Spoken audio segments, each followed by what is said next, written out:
Mayong adlaw, Brad Cesar. May adlaw sa Brother Jesse. Okay, aduna ko'y pangutana. Giunsa man nimo pagkahibalo sa Biblia? Giunsa nimo paghanay ang kanang kapitulo ug bersikulo niini? So, ang tubag sa manindot nga pangutana, kung giyon sa nako pag kahibalos Biblia, kana tungod sa Dios.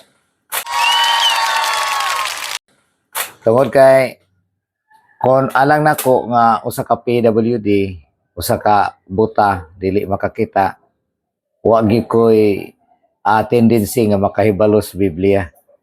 Tungod kay di man ko makakita, di mo ko kabasa, wa po ko ka eskwela.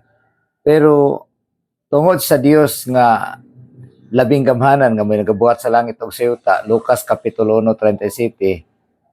Lucas 1:37 kay alang sa Dios walay dili mahimo. Sa Dios wala may butang nga dili niya mahimo. Munang nahitabo og kanang nakita ninyo sa akong kinabuhi tungod na sa Dios, wa ko'y ako ana. Kung kiunsa nako paghanay ang kapitulo ug bersikulo sa Biblia, kana tanan iya gihapon na sa Ginoo.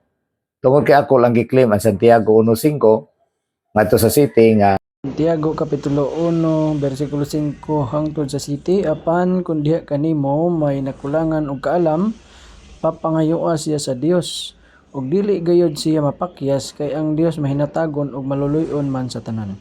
Bersikulo 6, apan papangayua siya uban ang pagtuo sa wala gayoy pagduha-duha kay ang nagduha-duha sama sa balod nga mosunod bisag asa huy pa sa hangin. City, ang tao nga sama niini dili makapaabot nga hatagan sa Ginoo sa iyang gipangayo. nga doon na ba kanya nakulangan sa kaalam, papangayua siya sa Dios kasi maghatag kani sa madagayaon gayud.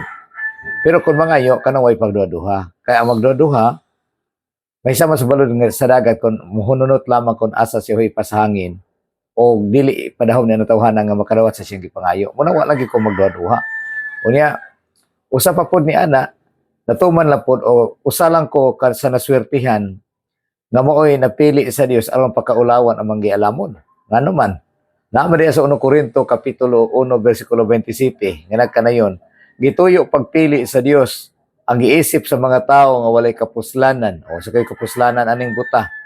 Pero gituyo day pagpili sa Dios ang giisip sa mga tao nga walay kapuslanan aron pagkaulawan ang mga manggialamon.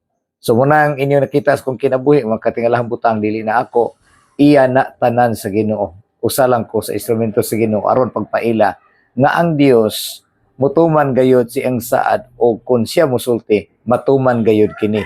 Numeros kapitulo 23:19. Lupig sila! Lupig sila!